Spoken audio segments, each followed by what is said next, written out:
Digital marketing बारे अलि विस्तृतमा कुरा गरौँ न त। यो खासमा के हो, किन चाहियो, कस्ता प्रकार छन् अनि पैसा कसरी कमाउने? हुन्छ, सुरु गरौँ यो के हो बाटै। अब कुनै सामान वा सेवाको प्रचार गर्नु मार्केटिङ भयो हैन? त्यो त सामान्य भइहाल्यो। हो, अनि त्यही प्रचार डिजिटल माध्यम मतलब इन्टरनेट, मोबाइल यिनीहरूबाट गर्यो भने चाहिँ त्यो डिजिटल मार्केटिङ भयो।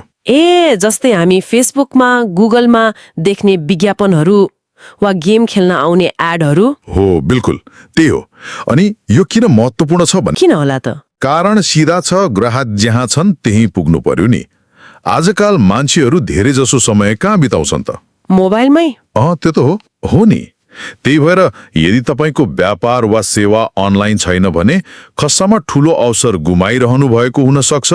डिजिटल मार्केटरको कामै त्यही हो, स्क्रोल गरिरहेको औंलालाई रोकेर आफ्नो कुरा देखाउने। मतलब ध्यान खिच्ने कला।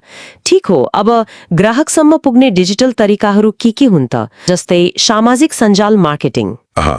एसएमएम भन्छन् नि। फेसबुक, इन्स्टाग्राम, युट्युब जस्ता ठाउँमा विज्ञापन देखाउने। फेसबुक विज्ञापन त एकदमै महत्त्वपूर्ण छ। अर्को एसईओ भन्ने पनि थियो, त्यो चाहिँ के हो? Search engine optimisation. गुगलमा खोज्दा आफ्नो वेबसाइटलाई टपमा देखाउने कोसिस भनेर बुझाएको छ। लाइनमा अगाडि जान खोजे जस्तै रे। लाइनमा अगाडि, त्यो त महत्त्वपूर्ण हुने नै भयो। माथि देखियो भने धेरैले हेर्छन्, व्यापार बढ्छ। हो, त्यसैले त एसईओ को माग पनि छ। अनि अर्को इमेल मार्केटिङ, यो चाहिँ अलि कस्तो भने बेवास्ता गरिएको जस्तो लाग्छ धेरैलाई। हो र, तर यसको फाइदाबारे केही रोचक कुरा भनेको थियो नि। प्रतिफल एकदमै उच्च छ रे। छक्कै पर्ने खालको।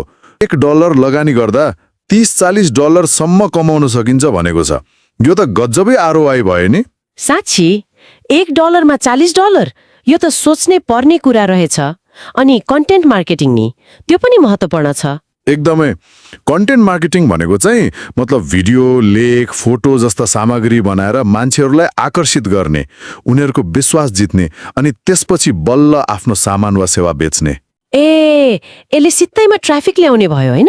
हो, मुख्य फाइदा त्यही हो। त्यसैले यसलाई पनि बेवास्ता गर्नु हुँदैन भने। अर्को छ एपहरूको लागि एएसओ।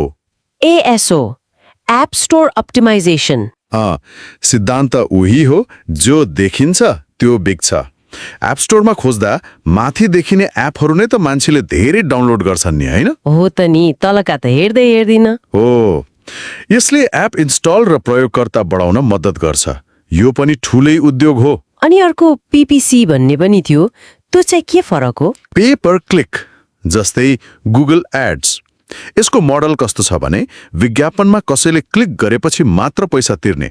क्लिक नगरेसम्म पैसा लागेन? त्यही भएर विज्ञापन दिनेहरूलाई यो मन पर्छ। यो सिपको माग पनि धेरै छ र यसबाट राम्रो कमाइ हुन्छ। लौ, यति धेरै तरिकाहरू रहेछन् डिजिटल मार्केटिङमा।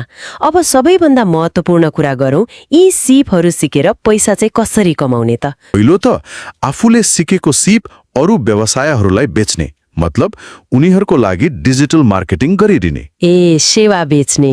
सुरुमा अनुभवको लागि सित्तैमा वा कम पैसामा गर्न सकिन्छ होला है? हो, स्रोतले पनि त्यही सुझाव दिन्छ। दोस्रो तरिका आफूले जानेको कुरा अरूलाई सिकाउने। पेड कोर्स बनाएर बेच्न सक्यो वा युट्युब जस्ता प्लेटफर्ममा निशुल्क सिकाएर विज्ञापनबाट कमाउन सक्यो। सिकाउने पनि राम्रो आइडिया हो। अनि आफ्नै व्यापार नि? हो, त्यो तेस्रो विकल्प ई कमर्स। आफ्नै उत्पादन वा ब्रान्ड सुरु गर्ने अनि त्यसलाई प्रवर्धन गर्न यही सिकेको सिप प्रयोग गर्ने। त्यो पनि राम्रो।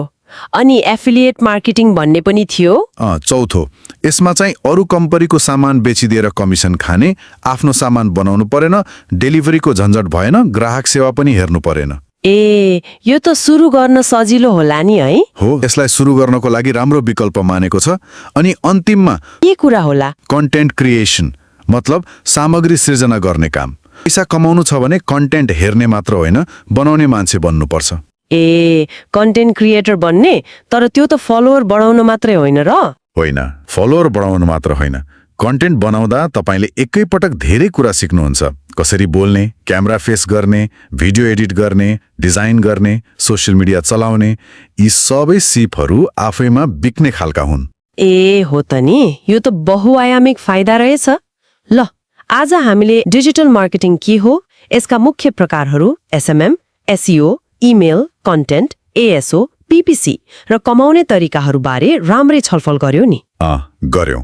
अब अर्को कदम भनेको श्रोताहरूले यी मध्ये आफूलाई कुन चाहिँ क्षेत्रमा बढी रुचि लाग्यो त्यसबारे अलि खोज्ने, गुगल युट्युबमा हेर्ने अनि एउटा क्षेत्र छानेर त्यसमै गहिरिने हो। अनि अन्त्यमा एउटा प्रश्न छोडेर जाउँ है त। सबै कुरा थोरै जान्नुभन्दा एउटैमा विशेषज्ञ बन्नु राम्रो, तर आजको हाम्रो छलफल कुरा सुन्दा त्यो एक क्षेत्र चाहिँ कुन होला जसले भविष्यमा सबैभन्दा बलियो र दिगो अवसर दिन सक्छ, यसमा विचार गर्दै गर्नु।